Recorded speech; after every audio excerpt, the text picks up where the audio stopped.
Indore police ने एक फर्जी हत्या के प्रयास की कहानी का पर्दाफाश किया है। घटना पलासिया थाना क्षेत्र की है, जहां एक पुराने विवाद के चलते युवक पर जानलेवा हमले की झूठी रिपोर्ट दर्ज करवाई थी। पुलिस द्वारा जांच में सामने आया कि युवक ने ही खुद अपने हाथ पर चाकू से चोट पहुंचाई और फिर इसे हमला बताकर दूसरों को फंसाने की साजिश रच डाली। दरअसल पूरी घटना 26 मई 2025 की रात की है, जहां पर 3 बजे शिवराज मेवाड़ा ने पलासिया थाने में रिपोर्ट दर्ज करवाई थी कि टैक्सी स्टैंड के पास तरुण मालवीय और उसके 2 साथियों ने उस पर जानलेवा हमला कर घायल कर दिया, जिसमें बाएं हाथ पर चाकू से गंभीर चोट आई। पुलिस ने शिवराज की शिकायत पर तरुण मालवीय और 2 अज्ञात साथियों के खिलाफ मामला दर्ज कर लिया है।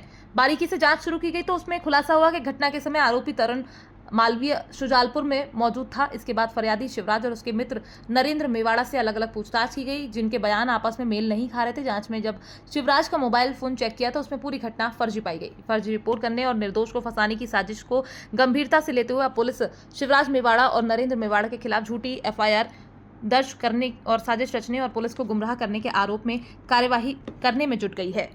लगभग 3:30 बजे एक फरियादी शिवराज मेवाड़ा थाना पहुंचा हुआ था। उसके द्वारा बताया गया कि वो अपनी बुआ की लड़के के घर पे पढ़ाई कर रहा था रात में, और वहां से लौट रहा था। रास्ते में एक तरुण नाम का व्यक्ति जो पूर्व से इसका परिचित है वो मिला। उसके 2 साथीदार मिले, उनके द्वारा उसके साथ में बदतमीजी की गई, गाली गलौज किया गया और किसी धारदार हथियार से उस पर चोट पहुंचाई गई। चूंकि चोट गहरी थी, उस पर से प्राथमिकी हत्या के प्रयास की दर्ज की गई और प्रकरण को विवेचना में लिया गया। लेकिन जैसे ही थोड़ा सा उससे पूछताछ की गई, उसके साथीदारान एक मिस्टर नरेंद्र जो उसके साथ में था, उससे पूछताछ की गई। दोनों की बातों में कुछ कंट्रोवर्सी थी। कंट्रोवर्सी के बाद फिर पुनः सख्ती से पूछताछ की गई तो पता लगा कि जो तरुण मालवी नाम का व्यक्ति है ये भी शाहजहाँपुर का रहने वाला है, और वहाँ पे 27 अप्रैल को दोनों के बीच में विवाद हुआ था।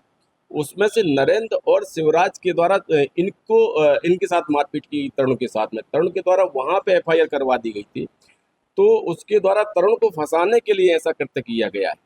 तो वो जब ये तथ्य सामने आया तो पूछताछ में और पूछा गया कि आखिर उसके द्वारा ये चोट कैसे पहुंचाई गई है। तो उसका भी एक बड़ा रहस्य निकला। देर रात में ये अपने किसी फ्रेंड्स की से बात कर रहा था, उससे कुछ तू तू मैं हो गई, तो उसको डराने के लिए और खुद को चोटिल किया गया इसके द्वारा।